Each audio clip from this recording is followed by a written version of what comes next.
One evening, 239 people left their homes, said goodbye to their loved ones, and never returned. Malaysia Airlines flight MH370 took off from Kuala Lumpur International Airport bound for Beijing. 12 crew members and 227 passengers from 15 different countries. This isn't just a flight path. It's the greatest vanishing act in aviation history. Exactly 38 minutes after takeoff, the last words from the cockpit were calm, routine, and chillingly final. Good night, Malaysian 370. Minutes later, the transponder was switched off. The plane didn't crash on radar. It simply ceased to exist. Air traffic controllers waited and waited. They tried to reach the aircraft. No response. They contacted other planes in the vicinity. Nothing. It was as if MH370 had been erased from the sky. By 2:40 a.m., the plane still hadn't reached Vietnamese airspace. Authorities were forced to accept the unthinkable. Malaysia Airlines Flight 370 was missing. But then, something extraordinary emerged.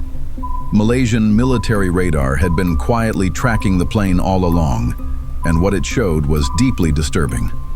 After the transponder went dark, MH370 didn't disappear. It turned. Sharply, deliberately, and silently. It banked left and flew back across the Malay Peninsula, then northwest, then into the Indian Ocean.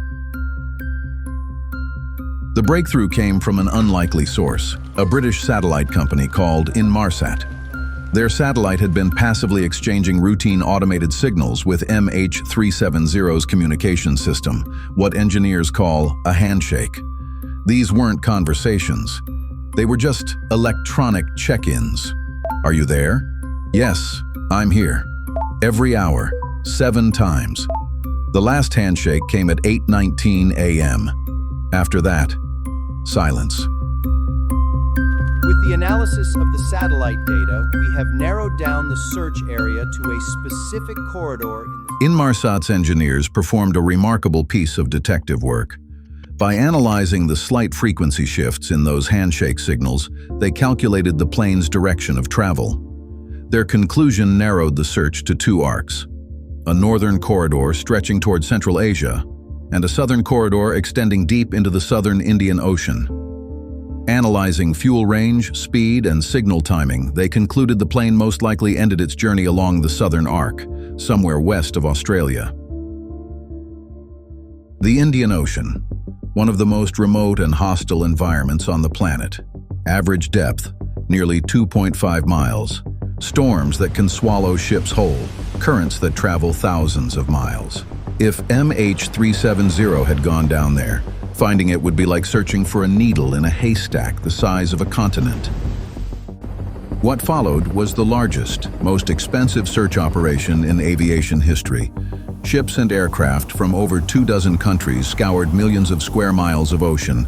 Cutting-edge underwater drones mapped the seafloor at depths where sunlight never reaches. Year after year, the search area shifted. The models were refined, and still, nothing.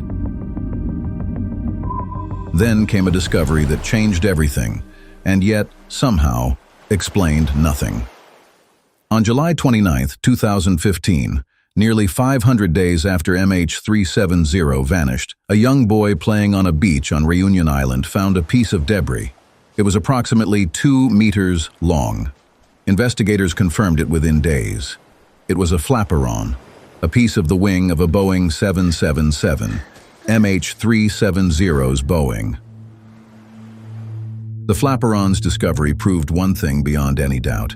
MH370 had crashed into the Indian Ocean. The plane had not landed somewhere. The passengers had not been taken hostage. The aircraft was gone. More debris would eventually wash ashore on beaches across the southern hemisphere. A handful of confirmed pieces, all from MH370. But the main wreckage, the black boxes, the answers, none of it has ever been found. In the absence of answers, theories multiplied. Some were plausible, most were not. But every theory shared one thing: the search for a ghost.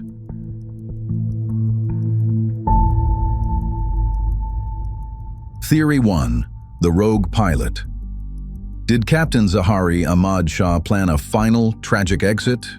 Investigators found a chilling detail: a flight path to the southern Indian Ocean practiced on his home simulator just weeks before. The weak point: there was no motive, no mental health issues, no debt, just a clean 18,000-hour record.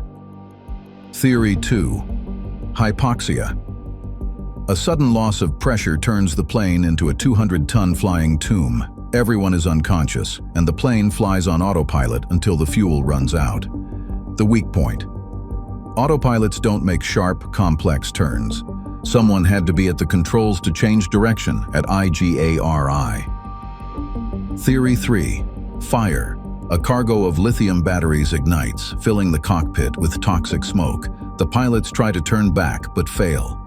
The weak point: if there was a fire, why no distress call? And how could a burning aircraft stay in the air for 7 long hours? Theory 4. Hijacking.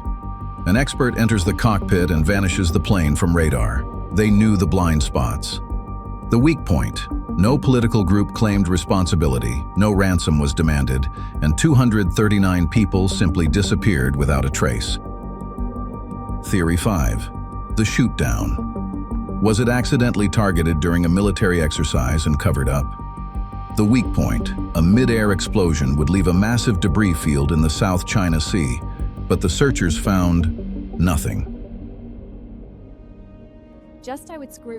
The internet filled with maps, simulations, and self-proclaimed experts, podcasts, books, documentaries, and still not a single definitive answer. So let's look at the map of...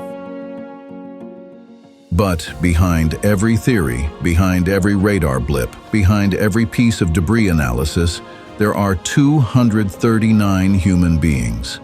They were not data points. They were people, and their families are still waiting.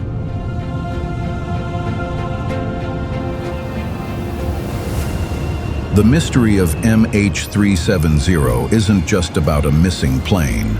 It's a testament to the weight of the unknown. Until we have answers, we only have hope.